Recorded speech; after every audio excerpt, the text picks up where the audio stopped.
నమస్కారం. న్యూస్ 9 టీవీకి స్వాగతం. వడ్డించేవాడు మనవాడైతే బంతిలో ఎక్కడ కూర్చున్నా పర్లేదు అన్న చందంగా తయారైంది మంచిర్యాల జిల్లాలోని ఒక ప్రముఖ పుణ్యక్షేత్రం పరిస్థితి. దేవుడి సొమ్ము తింటూ దేవుడికే నామం పెడుతున్నారు కొందరు అవినీతి తిమింగలాలు. భక్తుల నమ్మకాన్ని నట్టేట ముంచుతూ తమ జేబులు నింపుకుంటున్నారు ఎండోమెంట్ అధికారులు. రెండో వేములవాడగా ఎంతో చరిత్ర కలిగిన భక్తుల కోరిన కోరికలు తీర్చే మంచిర్యాల జిల్లా బెల్లంపల్లి మండలం కన్నాల గ్రామ పంచాయతీ పార్టీలోని శ్రీ బుగ్గ రాజేశ్వర ఆలయంలో జరుగుతున్న ఘోరాలు ఇప్పుడు తీవ్ర సంచలనం రేపుతున్నాయి. అసలు అక్కడ ఏం జరుగుతుంది? దేవుడి గుడిలో దోపిడీ దారుణం ఏ స్థాయిలో ఉందో ఇప్పుడు చూద్దాం. సర్వశ్రేష్టమైన మహామహిమాన్విత దివ్య ధామ పుణ్యక్షేత్రమే బుగ్గ అన్నాడు.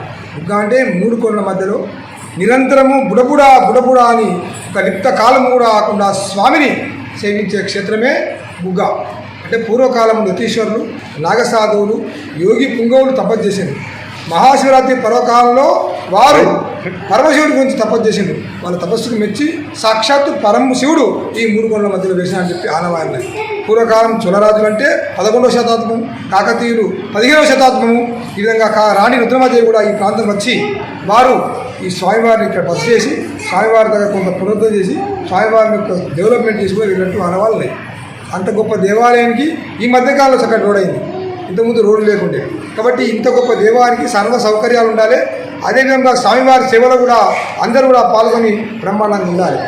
రెండవది ఏంటంటే ఈ యొక్క దేవాలయం చాలా విశిష్టమైనది. ఎందుకంటే గంగా స్వామివారి యొక్క జటాజూటమై నాగదేవత వచ్చి స్వామిని పూజిస్తుంది. కాబట్టి నిరంతరం ఆగే దేవాలయం దాదాపుగా 200 దేశాలు లేదు. అంటే ఒక భారతదేశం కాదు, 200 దేశాల్లో కూడా 24 గంటలు 365 రోజులు ఒక లిప్త కాలం కూడా కాకుండా స్వామిని సేవించే క్షేత్రం మంచిర్యాల డిస్టిక్ బెల్లంపల్లి కన్నాల గ్రామంలో ఉన్నది. దట్టమైన కీకారణ్య అరణ్యంలో ఉన్నది. కాబట్టి ఈ దేవాలయం దర్శించుకున్న వారికి కూడా పునర్జన్మ శుద్ధమై ఈ గంగదేవిని తాగడం వల్ల రోగనాశిని దుఃఖనాశిని పాపనాశిని పోయి సకల మానవులు పునీతులు అవుతారని చెప్పి నమ్మకంతో మహాశివరాత్రి పర్వకాలంలో లక్షల మందిలో పబ్లిక్ ఉంటారు. అదేవిధంగా కార్తీక మాసం, శ్రావణ మాసంలో విశేషంగా దినం వస్తుంది. అందరూ కూడా చక్కగా పట్టించుకొని ఈ దేవాలయం ఇంకా పైకి దేవాలని కోరుతూ ఆలయ అర్చకుడు ప్రజాక్షేమాన్ని కోరుతూ స్వామివారికి అన్ని తీర్ల అనుకూలంగా ఉండాలి, అన్ని తీర్ల భోగభాగ్యాలు అందరికీ కలగాలని ఆశిస్తూ దీప నైవేద్యాలకే గతి లేదు. 2 గుట్టల మధ్య స్వయంగా వెలిసిన ఆ స్వామివారికి కనీసం దీప నైవేద్యాలు పెట్టే భాగ్యం కూడా కలగడం లేదు.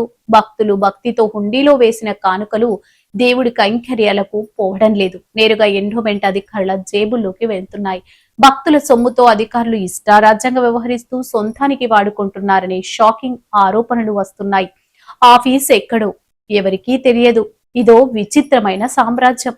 కనీసం ఎండోమెంట్ ఆఫీస్ ఆలయ ప్రాంగణంలో ఎక్కడుందో ఎవరికీ తెలియదు. అధికారులు ఎప్పుడొస్తారో ఎప్పుడు పోతారో దేవుడికే ఎరక. మహిళా భక్తులకు తీవ్ర అవమానం. ఇక్కడ కోనేరులో స్నానం చేసిన మహిళా భక్తులు దుస్తులు మార్చుకోవడానికి కనీసం ఒకటంటే ఒక్క రూమ్ కూడా లేదు. కనీసం వాష్రూమ్ సౌకర్యం కూడా లేక మహిళలు నరకం చూస్తున్నారు. అధికారుల కళ్లకు ఈ ఇబ్బందులు ఎందుకు కనిపించడం లేదు? మీ ఆడవాళ్లకు ఇలాంటి పరిస్థితి వస్తే ఊరుకుంటారా అధికారులారా అని భక్తులు ఆగ్రహం వ్యక్తం చేస్తున్నారు. ఇక అన్నిటికంటే పెద్ద షాకింగ్ నిజం ఏంటంటే అటెండరే ఇక్కడ సుప్రీంకోర్టు. అతడే చెప్తే వేదం, అతడు రాస్తేనే రూల్. అలా ఈవో విధులన్నీ ఇక్కడ ఒక అటెండర్ చూసుకుంటున్నాడట. ఆఫీస్ రికార్డులు సైతం ఆలయంలో ఉండవు. నేరుగా అటెండర్ ఇంటి వద్దే దర్శనమిస్తాయి. అతను చెప్పినప్పుడే డైలీ హాజరు రికార్డులో మిగతా వారు సంతకాలు చేయాలి. రోజువారీగా సంతకాలుండవు. ఒకేసారి 2-3 నెలలకు కలిపి సంతకాలు గుద్దుతారట. ఇంతకంటే ఘోరం ఎక్కడైనా ఉంటుందా? ప్రభుత్వ అర్చకుడికి చెక్, ప్రైవేటు పూజారులతో దందా. ప్రభుత్వం నియమించిన అధికారిక అర్చకుడు ఉన్నప్పటికీ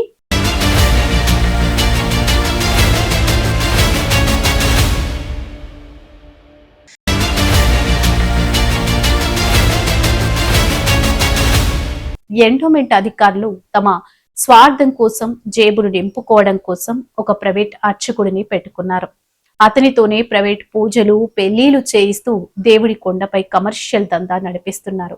రెండో వేములవాడిగా పిలువబడే ఇంతటి పవిత్రమైన బుగ్గ రాజేశ్వర స్వామి ఆలయం అధికారుల నిర్లక్ష్యం, అవినీతి వల్ల పూర్తిగా ఆదరణకు నోచుకోక వెలవెలబోతుంది. భక్తుల మనోభావాలతో ఆడుకుంటూ ఆలయ సొమ్మును దోచుకుంటున్న ఈ అధికారుల వెనుక ఉన్న పెద్దలెవరు? ఇప్పటికైనా ఉన్నతాధికారులు నిద్ర లేవాలి.